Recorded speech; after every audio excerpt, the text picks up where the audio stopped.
Bonjour, aujourd'hui je voudrais vous parler d'une graine qui est assez magique. Alors cette graine c'est le lupin. Le lupin on le connaît depuis l'Antiquité, on le consomme en Afrique du Nord, en Europe, dans le bassin méditerranéen, au Moyen-Orient. En arabe on l'appelle tramous, en Afrique du Nord on l'appelle tramous, en Espagne on l'appelle aussi tramous. Et on le consomme sous deux formes. Sous la forme de graines. Alors, comme les graines de lupin contiennent un alcaloïde qui est toxique, eh bien, il faut d'abord cuire la graine et ensuite la tremper, faire des bains répétés pendant plusieurs jours dans de l'eau salée pour débarrasser la graine de son amertume et de ces alcaloïdes qui sont toxiques pour l'homme. Alors, on le consomme, je vous l'ai dit, en graines. Les pieds noirs le consommaient en Algérie lors de l'apéritif, en Kémia, avec des cacahuètes, des chips, des olives et plein d'autres choses. Et on le consomme aussi sous forme de farine. Alors, quel est l'intérêt de cette graine? Pourquoi est-ce que je vous dis qu'elle est magique? Elle est magique parce qu'elle contient beaucoup de protéines.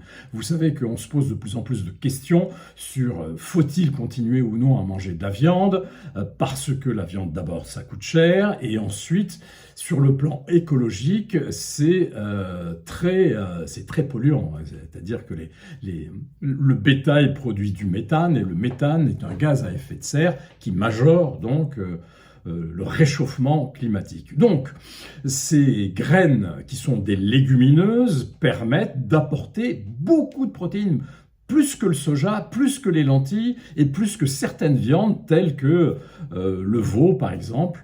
Et les graines de lupin ou la farine de lupin amènent jusqu'à 40 grammes de protides pour 100 grammes, ce qui est considérable. Alors ces protides, comme les protides de toutes les légumineuses, sont dépourvues de méthionine, c'est-à-dire que si vous avez un régime vegan sans protéines animales, pour avoir tous les acides aminés dont vous avez besoin, vous devez consommer en plus des céréales, du pain complet de préférence, qui contient lui de la méthionine, et vous aurez comme ça tous les acides aminés dont vous avez besoin.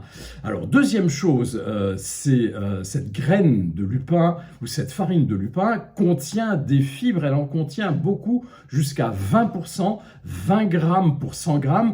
Il faut savoir que 20 grammes pour 100 grammes, eh bien, ça vous ramène la moitié des besoins en fibres journaliers. Alors, ces fibres, vous le savez tous, je vous le dis sans arrêt, elles préviennent le cancer du côlon, elles retiennent les mauvais acides gras, elles ont un index glycémique très bas, ce qui fait que ces graines de lupin, cette farine de lupin, vous pouvez la consommer si vous êtes diabétique. Par ailleurs, cette farine de lupin est dépourvue de gluten, donc pour les gens qui sont intolérants au gluten, vous pouvez faire des gâteaux avec de la farine de lupin. Par ailleurs, chose très intéressante aussi, c'est que cette farine de lupin, vous pouvez en confectionner de la mayonnaise sans œufs, ce qui pour les véganes est très intéressant, et pour les gens qui sont allergiques aux œufs aussi, c'est très intéressant. Donc, vous voyez, cette graine de lupin a plein de propriétés, il faut faire attention parce qu'il y a des allergies au lupin. Alors, les gens qui sont allergiques à l'arachide doivent faire attention parce qu'ils peuvent aussi être allergiques à la graine de lupin. Alors cette graine de lupin, vous la trouvez soit en graines, conditionnée en graines, soit en farine dans les magasins bio. Et vous pouvez donc faire avec mayonnaise, pâtisserie, sauce. C'est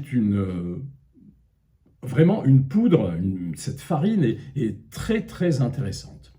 Alors, tous ces conseils que je vous donne, vous les trouvez dans un livre que j'ai publié avec Michel Canesi il y a 3 ans, Bien portant avec la médecine du prophète, qui vient de sortir en Algérie chez Dalimène avec une très jolie couverture.